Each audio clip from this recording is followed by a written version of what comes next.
Welcome to The Explainer. Today, we're diving into a powerful story from ancient texts. It's a showdown that wasn't fought with swords and shields, but with courage and conviction. It's about a king who actually claimed he was God, and the prophet who dared to tell him he was wrong. So think about this question for a second. It's pretty incredible, right? Well, the story we're exploring today is built around that very idea. It's an epic clash between absolute earthly power and absolute spiritual faith, a narrative that's been told and retold for thousands of years. All right, first things first, let's set the stage. This is a classic confrontation, a tyrant on one side and a prophet on the other. So on one side, you've got King Nimrod. The sources paint this incredible picture of him, right? He's supposedly the first king to ever wear a crown, a ruler so powerful he literally declared himself a god. He controlled everything, even the food supply, only handing it out to people who worshipped him. And then, on the other side, you have Prophet Ibrahim. His mission was completely different. He was just trying to call people back to worshiping the one true God, which meant he was challenging Nimrod's entire system, right from its very foundation. So, how did this all come to a head? Well, their first clash wasn't on a battlefield or anything like that. It was a battle of wits, a debate that started when Ibrahim went looking for food from the king. Ibrahim kicks things off by defining what real power is. He says, "My Lord is the one who truly gives life and causes death." Now that's a direct shot at a king who thought all power belonged to him and him alone. Nimrod's response? It was this really grim, almost theatrical move. He brings out two prisoners. Right there on the spot, he has one of them executed and sets the other one free. Then he turns to Ibrahim and arrogantly says, "See, I give life and cause death."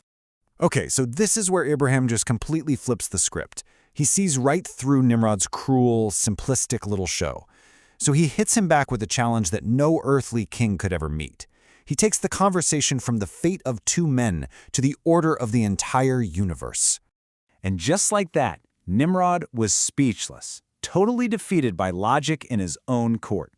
But here's the thing. Winning the argument didn't end the fight. Oh no.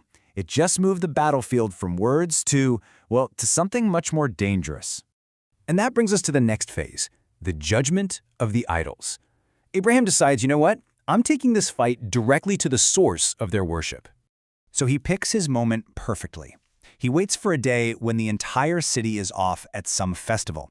He walks into their temple and, with an axe, just smashes every single idol to bits. Well, all except for the biggest one. And then, in a brilliant move, he hangs the axe right on the shoulder of that last remaining statue, setting the stage for a seriously powerful lesson. You can imagine what happened when the people came back, right?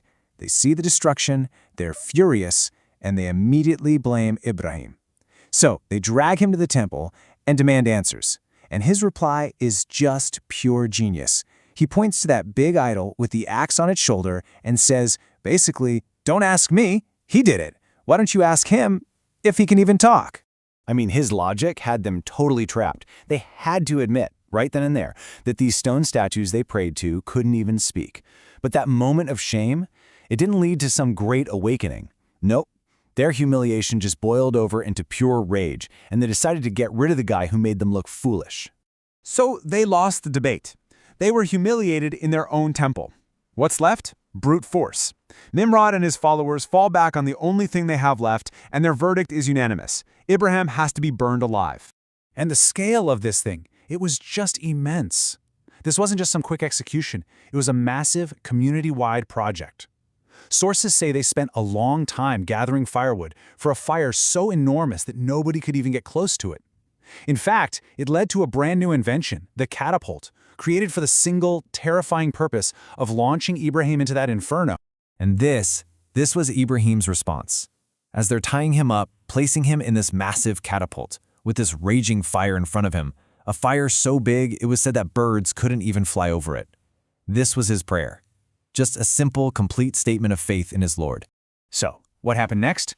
Well, it wasn't an execution. It was a miracle that would echo through the ages. It was the ultimate divine answer to the ultimate act of human tyranny. Picture this.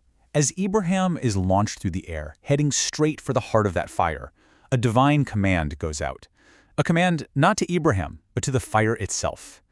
And this command didn't just protect him. It changed the very essence of the flames.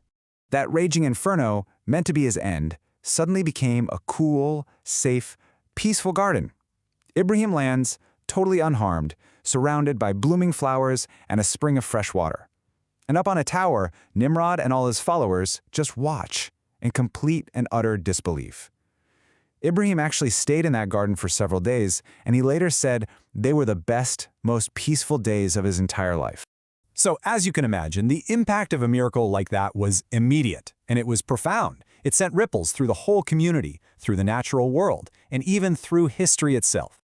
And this is a really fascinating detail from the sources. The conflict apparently extended to the animal kingdom. You had creatures like ants and birds trying their best to put out the fire with tiny little drops of water. And then you had the lizard, actively fanning the flames, trying to make it bigger. It's this powerful symbol of how it felt like all of creation was taking a side in this showdown. The aftermath of all this was huge. For one, the miracle led to conversions. And get this, one of the most important ones was Nimrod's own daughter, Raja. She saw what happened, declared her faith, and left her father's palace. And what about Nimrod himself, the tyrant who thought he ruled the world? Well, his end wasn't some grand battle. He was brought down by the smallest, most humble creature you can imagine, a mosquito. The lesson of the story was locked in. Real power isn't about crowns and armies. It's about unwavering faith. The great poet Allama Iqbal really captured the soul of this story with this verse. He said that love, or in this case faith, jumps into Nimrod's fire, while reason stands on the roof, a spectator. It's this amazing contrast that leaves us with a really deep idea to think about. And that brings us to our final thought. Maybe the story of Ibrahim's fire isn't just about something that happened thousands of years ago. You know, maybe it's a metaphor for the huge, seemingly impossible challenges we all face in our own lives, the fires of hardship or injustice or just plain despair. And it really makes you wonder, what does it mean to face those fires not just with cold, hard reason, but with a conviction so powerful it could actually turn that fire into a garden?